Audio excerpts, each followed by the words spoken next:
Welcome to the Ghost Radio Station. This channel will share with you various horror and ghost stories and real paranormal activities or incidents and mysteries from around the world. So, please don't forget to subscribe to get regular story updates. But every time I mentioned, there is no scientific evidence to support the existence of ghosts. So it is up to each person to believe in ghost stories or not. So, I am starting the story now.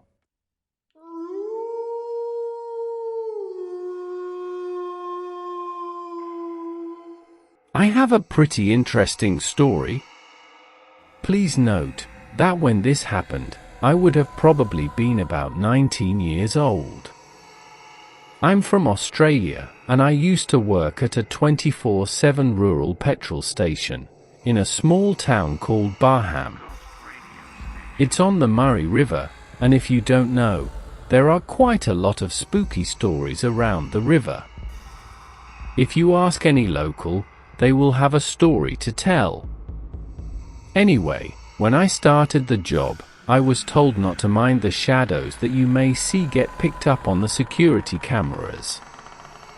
As these cameras were constantly recording, you could watch the cameras on a small TV behind the counter. My boss said that they come and go around the petrol pumps, and sometimes the lights would go out over the pumps. He said to ignore it, and if you want, you can stay in the back room until a customer walks in. When I asked why, what are they? In the most Aussie way possible, he goes, because they aren't customers, they aren't your friends, and fucked shit happens if you acknowledge them. With this, I started my first graveyard shift. Luckily for me, they had put someone else on the shift with me because I was new, but that didn't prepare me for that night. It got to about 2 a.m. in the morning before things started to get weird. Every now and then the fridge lights would flicker, or the radio would go in and out of static.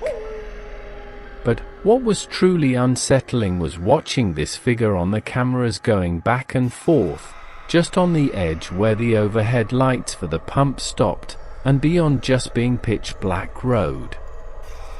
The other worker, his name was Tony, could also see it and seemed to try and ignore it. It felt like he was trying to not seem spooked for my sake. Bless you, Tony. What was strange was that when car headlights shone onto the road where the figure was pacing, it just vanished, confirming that it wasn't physical. When the owner of the car finished filling up and came to the counter to pay, I tried my hardest not to look like I'd just seen a ghost, but what the man said to me next just tipped me over that night. He said, "Just had my first experience of a ghost car. I see his tail lights, and then suddenly gone. Creepy shit out in the bush tonight." The understatement of the year. Needless to say, I am not ashamed to admit that I quit that job after 4 days, as I could not bring myself to work another night shift at that place, and still till this day, I don't know how anyone could. It was a wild experience. We fast forward a few months later, and I had gone to a mate's house for a bonfire on his parents' property. We would call this a scatho. We would burn off garden waste and sit around the fire having a chat with a few drinks and maybe a joint to share. It was always very chill. It was mid-July, so it was quite a cold night. Now, this is a small town, so it's not uncommon to know everyone, especially teenagers. So it was no surprise to see Tony from the petrol station at the Gatho. I knew I had to pick this guy's brain for some context of what happened that night. As soon as I sat down to chat with him, we got to talking. I remember him saying, "You know, you got out of that place at the right time."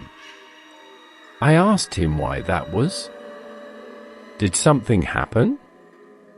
He then said, one of them managed to speak. I saw the shadow pacing, but then it started to call my name.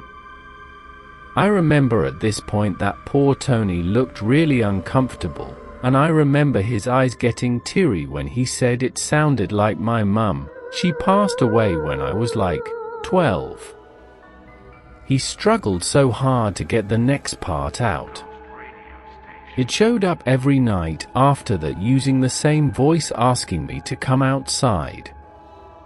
I quit about 2 weeks after you did because of that, and I still can't get the voice out of my head. It sounded like my mum, but it was way too sinister. When he said that last part, I felt that chill you get in your butt cheeks. The kind that you know what you are being told is legit.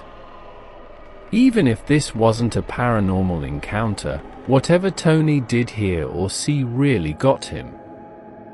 After that, a few more of us joined in the conversation. We talked about our encounters and other things we saw out in the bush. I now live in Meanjin in Australia, or you can say it Brisbane. City life is completely different, but the paranormal doesn't stop. Ever since that night, I have had a huge interest in the paranormal and started to find tools for skeptical thinking. I learned pretty quickly that most of the time, paranormal activity can definitely be explained, but I do have a few more stories of encounters I have had that I cannot explain to this day. But Baham will forever be the most haunted place I ever lived. I'm convinced that the land is haunted there. I'm going back there in winter, back to the petrol station to see if I can capture this encounter again.